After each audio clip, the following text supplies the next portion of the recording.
Estamos estudiando nuestra lección de escuela sabática número 8 de el folleto que nos enseña cómo estudiar la profecía bíblica. En esta ocasión vamos a estudiar del libro de los Salmos en la primera parte, porque la próxima semana continuaremos con el libro de los Salmos, la segunda parte. Eh, Aunque estamos estudiando de los salmos, vamos a hacer una comparación, porque estamos estudiando la profecía bíblica. O sea que dentro del libro de los salmos vamos a estudiar algunas declaraciones que han de tener cumplimiento en el futuro. En el libro de Apocalipsis, el último libro de la Biblia, vamos a decir qué significa Apocalipsis, porque muchas personas confunden la palabra Apocalipsis o la entienden como algo que se refiere a desastres, a accidentes, cataclismos, cosas misteriosas, y así pues dice, oh, viene un apocalipsis, oh, y eso fue el apocalipsis, pensando en cosas malas. Sin embargo, la palabra apocalipsis es muy distinto a ese concepto que se tiene. La palabra apocalipsis significa revelación. De hecho, hay versiones bíblicas que en vez de decir apocalipsis, dicen revelación. La idea que da esa palabra es cuando uno está en un lugar que está oscuro. Por ejemplo, aquí en este cuartico donde yo hago las grabaciones, tengo una cortina. Hay una ventana con una cortina. Cuando la cortina está abierta, hay más luz. Cuando necesito que haya más oscuridad, corro la cortina, cierro la ventana y hay menos luz. Apocalipsis viene a ser como esto: abrir, quitar la cortina para ver mejor. Como Apocalipsis es el libro final de la Biblia, muchas de las declaraciones que en la Biblia se presentan tienen que ver con Apocalipsis, porque revela, enseña enseña o revela todo lo que está escrito en la Biblia. Por eso, en los Salmos vamos a encontrar cosas que se revelan en Apocalipsis, pero en toda la Biblia hay lugares donde cuando uno entiende o lee, entiende mejor lo que se dice en otra parte. Y eso es fundamental en el estudio de la lección que estamos teniendo en esta semana. Eh, Comenzaremos, después de estas palabras dichas, analizando acerca de nuestro sumo sacerdote. Nuestro sumo sacerdote eh, es Cristo. Y en el libro de los Hebreos se presenta a Cristo como nuestro sumo sacerdote entrando en el santuario celestial. Eh, en el, en el santuario celestial vemos la presencia de Dios. En el libro de los Salmos, ¿qué declaraciones hay que tienen que ver con nuestro sumo sacerdote, que tiene que ver con el santuario?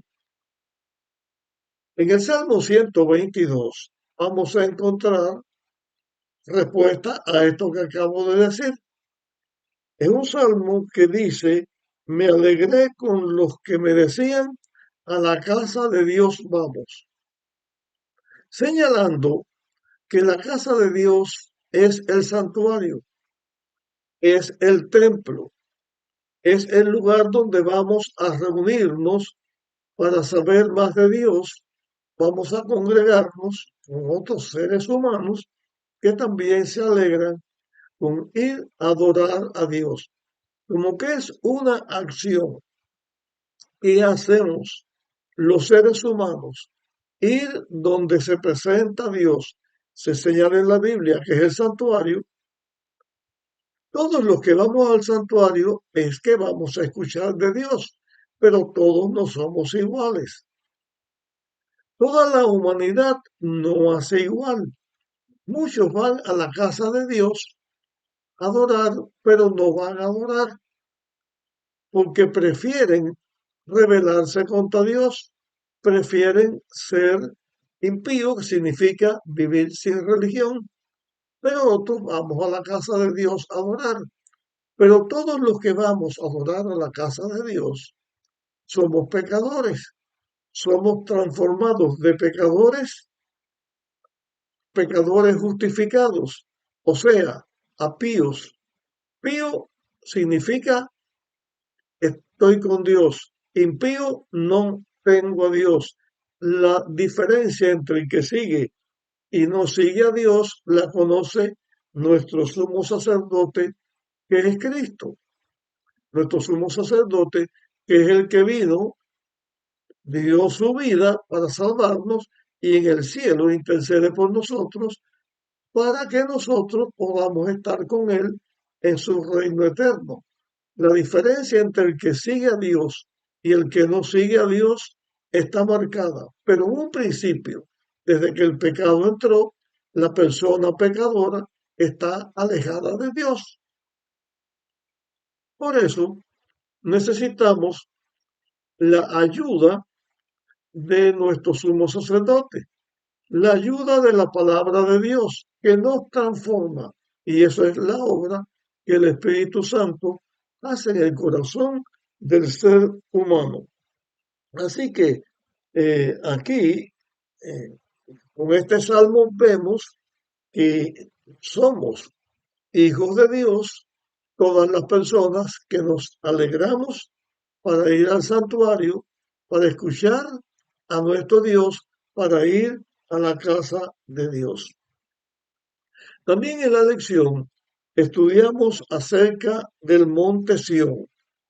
El monte Sión fue el mismo lugar donde Dios llevó a Abraham cuando le dijo que fuera a ofrecer a Isaac. Dios le dijo, Abraham, ofréceme a Isaac. Abraham llevó a Isaac, llevó a algunos con él cuando estaba cerca del lugar que se llama el monte Moria. Quedaron los que estaban con Abraham y Isaac, fueron ellos dos solos al monte donde Dios le había señalado que allí sacrificaría a Isaac. Cuando Isaac está llegando allí y no ve que hay cordero, él no sabe que Dios le había dicho a su padre que lo sacrificara. Cuando él ve que no hay cordero, le dice Isaac a Abraham, padre, aquí está la leña, aquí está todo, pero ¿dónde está el cordero? Dios le dijo, hijo mío, Dios se proveerá de cordero.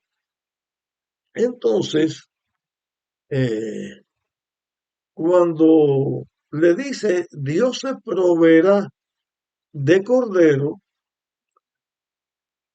fue una declaración que dijo Abraham, era profeta Abraham, y Dios lo inspiró, porque es la verdad del cordero de Dios que vendría para dar su vida a la raza humana. Entonces, cuando señala Dios se proveerá de cordero, está señalando a Cristo que vendría a dar su vida para salvar al ser humano. Ese era un acto de Dios por amor a nosotros para salvar al ser humano. Pero el ser humano debe amar a Dios sobre todas las cosas.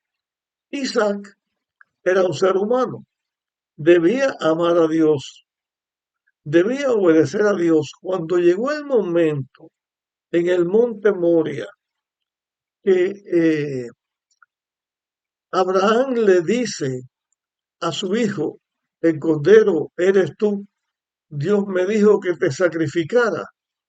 Abraham estaba amando a Dios sobre todo, aún sobre el hijo que había tenido cuando él tenía 100 años, el hijo de la promesa. Pero también el hijo había aprendido de su padre a amar a Dios. Y en vez de luchar contra no ser sacrificado, fortalece las manos de su padre. Y así el ser humano va a Dios y se entrega a Dios. Dios había dicho y enseña en su palabra que no se sacrifican seres humanos, pero fue una prueba que Dios dio y un ejemplo. Cuando Abraham fue a extender su mano para el sacrificio de Isaac, que era degollarlo como se degolla el cordero, Dios le dice, detente. Y ahí había un cordero que Dios había provisto. Y esto es una señal del plan de la redención y cómo Dios está dispuesto a dar a su propio Hijo, que es el Cordero, para salvar al ser humano. Este monte Moria se llamó después el monte Sión. Y en el monte Sión fue el lugar exacto del monte Moria, y en ese mismo lugar donde se iba a hacer el sacrificio, allí Dios mandó a a Salomón, a David, que tuvieron que ver con el templo, que se hiciera el templo de Dios. Anterior a esto de construir este templo, se había hecho por el mismo Dios el santuario. Por eso cuando vamos al santuario, vamos el lugar donde se enseña de Dios, somos bienaventurados porque conocemos del amor de Dios. Y voy a darles otros datos con respecto al monte Moria, que es el monte Sión. Cuando Cristo ascendió al cielo, Él ascendió desde el monte Sión. Cuando Cristo vuelva otra vez a la tierra, aunque no va a poner sus pies en su segunda venida en la tierra, Él viene a la tierra en su segunda venida, lleva a sus redimidos y nos lleva al cielo. Después del milenio, cuando Cristo regresa, regresa al monte Sión. Cuando se posa en el monte Sión, se hace un valle y ahí se establece la capital de los redimidos, en el monte Sión, donde por el amor de Dios se presenta que Dios envía el Cordero hace su obra, lleva los redimidos al cielo y después regresa para establecer en ese mismo lugar la capital de su reino, con manifestaciones del amor de Dios. Por eso me siento feliz con lo que me dicen, a la casa de Dios iremos. Se presenta la transformación del pecador y es redimido el pecador por Dios. Para lograr eso es necesario que un poder externo obre en nosotros. Ese poder externo que debe obrar en nosotros es el poder que hace un pacto con el ser humano, con la iglesia de Dios, hace un pacto que en la Biblia se llama el nuevo pacto. Es que como cuando Dios hizo el pacto con el pueblo de Israel y le dio los mandamientos, los 10 mandamientos en las tablas de piedra, ahora en este nuevo pacto, en vez de escribir Dios en las tablas de piedra los 10 mandamientos, el Espíritu Santo es el que obra en nosotros y escribe la ley de Dios en nuestros corazones. O sea, ¿qué hace? Que dentro de nuestro pensamiento, dentro de nuestro corazón, de nuestro cerebro, que es donde Dios se comunica con nosotros.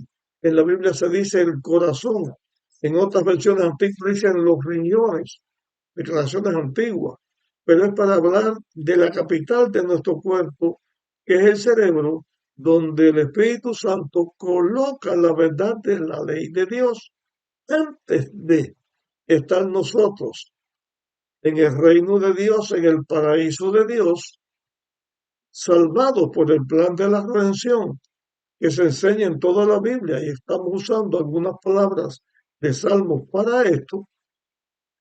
Es lo que nosotros eh, tenemos que hacer, es permitir que Dios obre en nuestro corazón.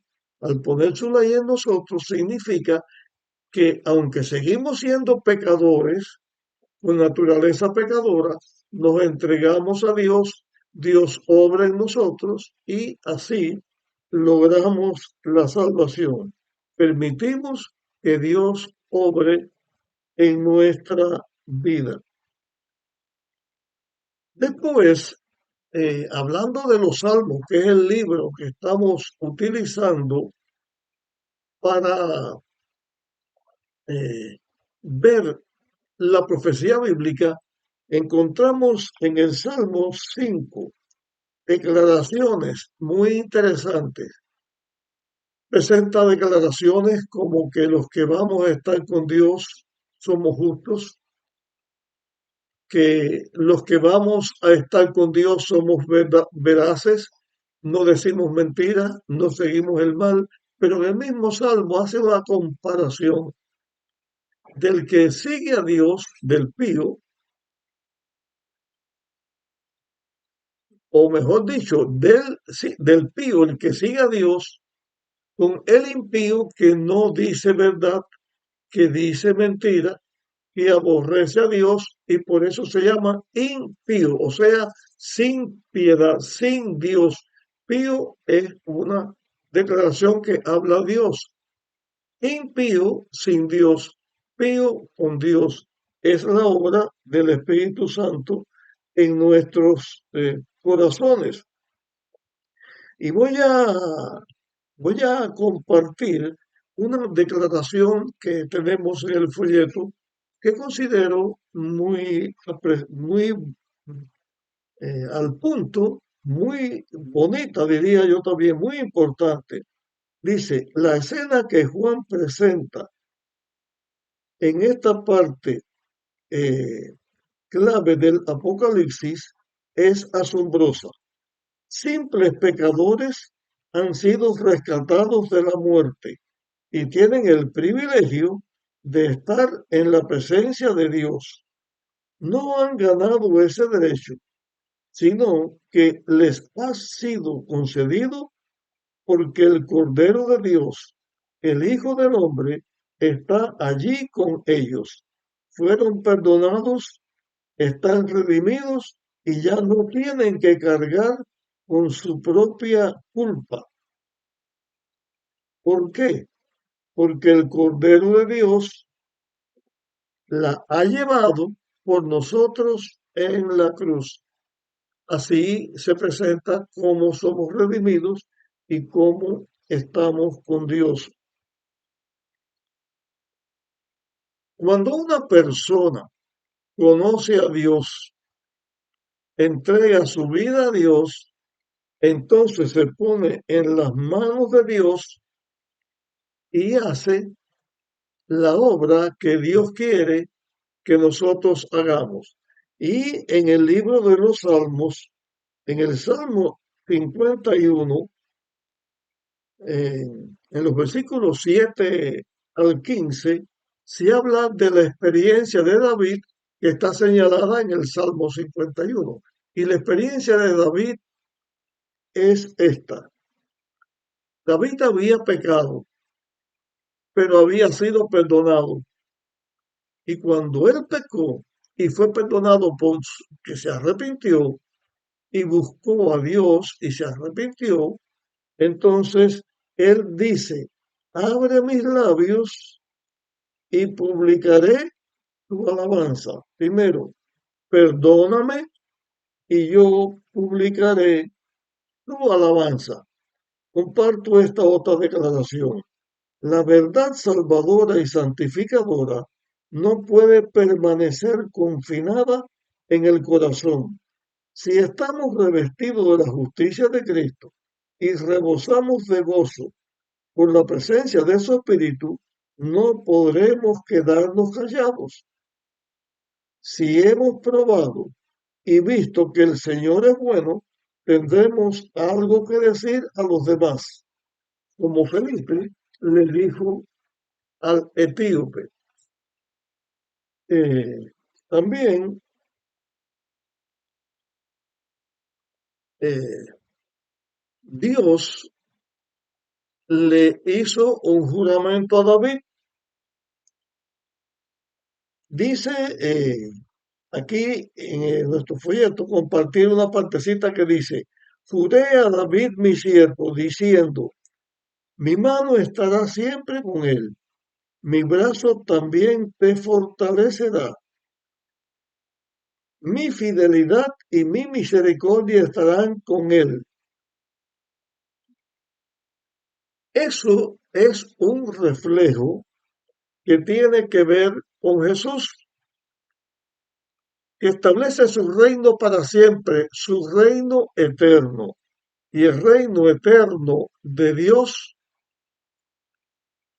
es el que se garantiza, el que Dios garantiza, el que ha preparado para todos los pecadores que nos arrepentimos y buscamos a Dios y le seguimos. También en nuestra lección hemos estudiado algunos textos que quiero compartir con ustedes ahora en la Biblia, estas declaraciones que ya he mencionado algunos y otros no. Vamos a ver lo que nos dicen estos textos. Los primeros que estoy abriendo aquí son los que están en el Salmo 5, donde se hace la comparación entre el que hace el bien y el que no lo hace. Dice el versículo 7, pero yo, por las riquezas de tu constante amor, entraré en tu casa, con reverencia andaré en tu santo templo. Así que una persona redimida que va a la casa de Dios con reverencia. Dice el versículo 9, en la boca de ellos no hay sinceridad, sus entrañas son malas, sepulcro abierto es su garganta, con su lengua lisonjera. Se está presentando lo contrario, ¿no?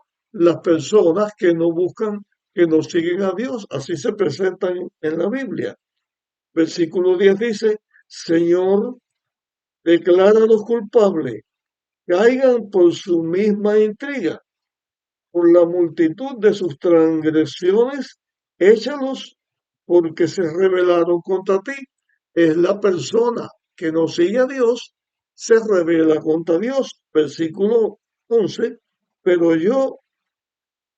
pero alégrense todos los que en ti confían, den siempre voces de júbilo, porque tú los defiendes. En ti se regocijarán los que aman tu nombre. Aquí se presenta el contraste del hombre pecador y el hombre que busca a Dios. Antes de pasar a leer otro texto de la Biblia, voy a compartir algo una experiencia que tuve hace unas 2 o 3 horas. Fue con mi esposa que aprendí algo. Mi esposa Raquel lee muchos libros, lee muchas cosas. Y oigo que dice de un niño que está leyendo y le pregunto, ¿qué estás leyendo? ¿Qué dice ahí? Entonces me dice un libro o alguien que ella está oyendo que presenta este ejemplo. Un niño está leyendo una historia donde su héroe está actuando, pero el héroe comienza a pasar por distintas experiencias donde parece que está perdiendo. Entonces se asusta o se enoja porque su héroe está perdiendo. Pasa a las páginas finales del libro y va al final, donde se presenta al héroe que está triunfando.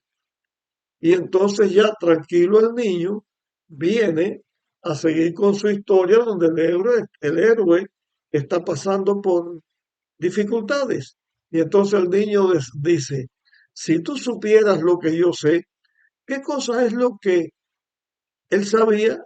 Había ido al libro y había visto el triunfo del héroe, como diciéndole, no importa las situaciones que tú estés pasando, finalmente vas a triunfar. Y esto se encuentra en los Salmos, cuando los leemos y lo comparamos con Apocalipsis o con la Biblia, vemos que el triunfo es seguro al final. Conté esta historia para hacer esta aplicación. Hay muchos hijos de Dios, muchas personas que están en la iglesia y ven la maldad, ven el pecado, ven que en estos tiempos florece el pecado, florece el engaño, florece la iniquidad, característica de la iglesia de la Odisea. Es la lucha entre el bien y el mal, que a veces parece que el mal va a triunfar, como parecía que Abraham tendría que sacrificar a Isaac en el momento propicio, Dios actuó. Y la Biblia nos enseña esto en toda la Biblia. La Biblia comienza hablando de un mundo perfecto hecho por la mano de Dios. Comparto, si ustedes supieran lo que yo sé, porque yo leí en la Biblia que al final presenta un pueblo triunfante. Estamos estudiando en los Salmos cómo el impío hace, cómo hace el pío, el que sigue a Dios, el que no sigue a Dios, la lucha entre el bien y el mal. Pero no importa, el final es este. La victoria está segura. El bien va a triunfar y va a triunfar por lo que Dios hace en nosotros, hace en nuestra vida.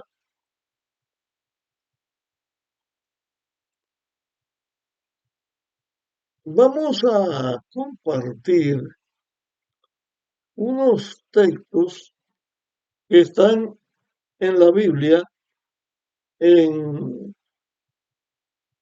Hay varios textos, pero el que voy a compartir no van a ser muchos. Comienzan en Primera de Corintios, capítulo 10, que es cómo Cristo estaba guiando a Israel, cómo Dios guiaba a Israel. Y toda esa forma de guiar a Israel, al pueblo de Israel, llega a ser un modelo, una enseñanza para todos los que seguimos a Dios en este tiempo. Y entonces leo versículo 11. Estas cosas, lo que sucedió con Israel, le sucedieron por ejemplo y fueron escritas para advertir a los que han llegado al fin del tiempo. Así, el que piensa estar firme, mire que no caiga. No os ha venido ninguna tentación sino humana, pero Dios es fiel y no nos dejará ser tentados más de lo que podamos resistir. Antes, junto con la tentación, nos dará también la salida.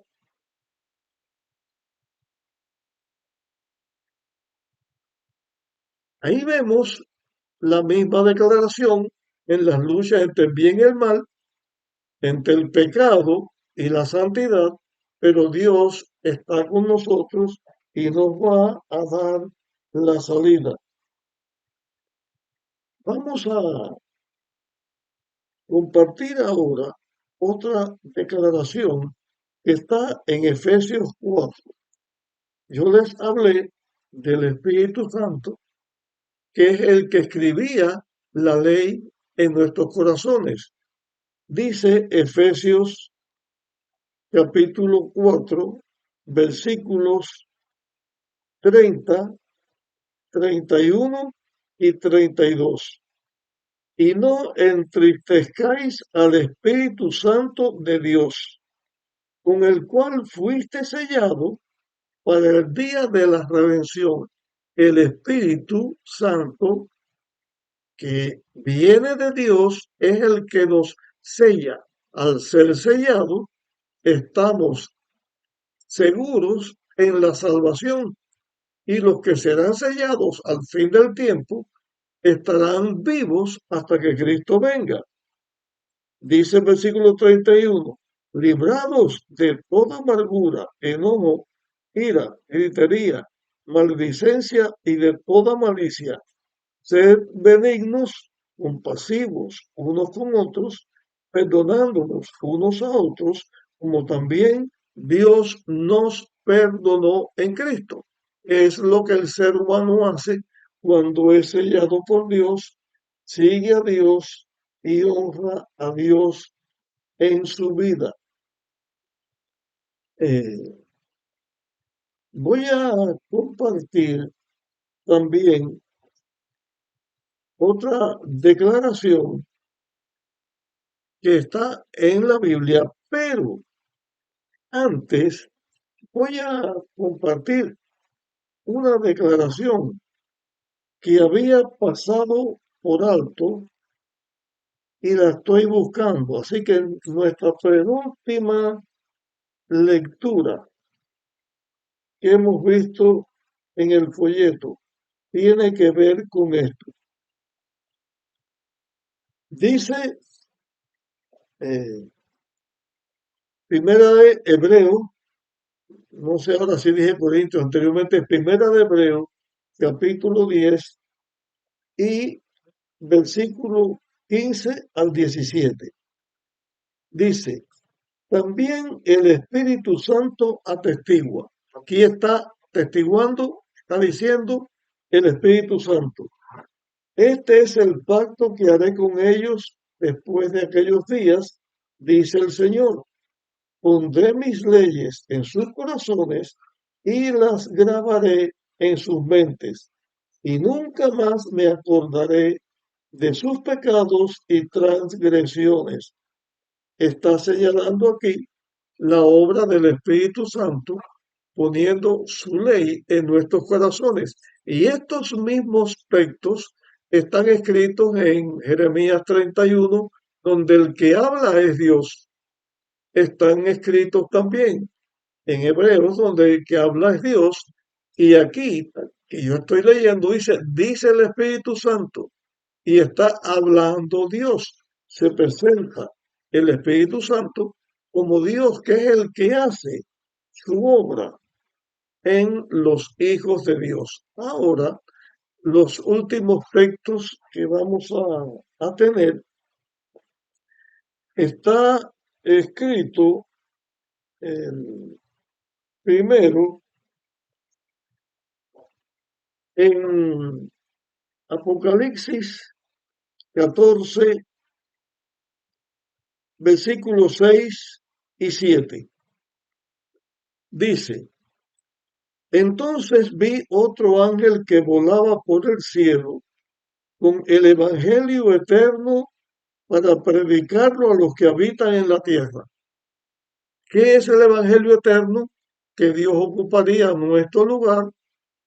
Tenemos un sustituto, que es Cristo, muere por nosotros. Es una noticia que somos culpables, pero que el Hijo de Dios cargó nuestra culpa y nos da su victoria. El Evangelio nos asegura el triunfo de la verdad. Después que el Evangelio viene, el acto que sigue es entonces proclamar a gran voz, temed a Dios, darle gloria, porque ha llegado la hora de su juicio.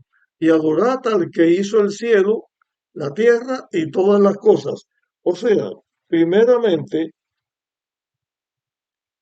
primeramente, Dios nos da la seguridad de la salvación y después que Él viene, está en nosotros, entonces nos manda y nos enseña de la hora del juicio de Dios, de la hora de tener los mandamientos de Dios, adorar a Dios, porque Dios nos redime para que nosotros podamos hacer esto. Eh, ahora, el último texto que vamos a comentar, Apocalipsis 14:1 dice, entonces miré y vi al Cordero de pie sobre el monte de Sión. Aclaro aquí que cuando Dios da las profecías y da visiones, las cosas que se ven no son reales, son símbolos de las cosas que vienen. Y aclaro esto porque el cordero que yo menciono aquí, en realidad no es un cordero, es Cristo. El cordero representa a Cristo.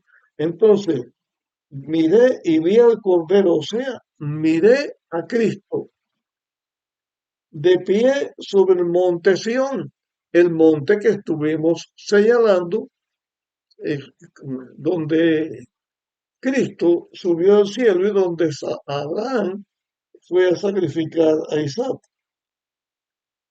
Vuelvo a repetir, entonces miré y vi al Cordero, ve a Cristo en el monte Sión, y con él 144,000 que tenían el nombre del Cordero, o sea, tenían el nombre del Hijo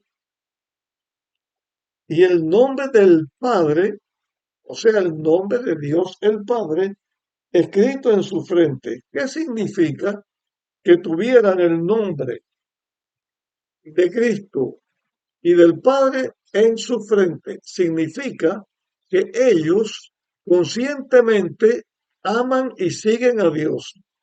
Significa que conocen la verdad de Dios porque Dios los ha redimido, Dios los ha capacitado con su Santo Espíritu y lo tienen en el corazón puesto por el Espíritu Santo.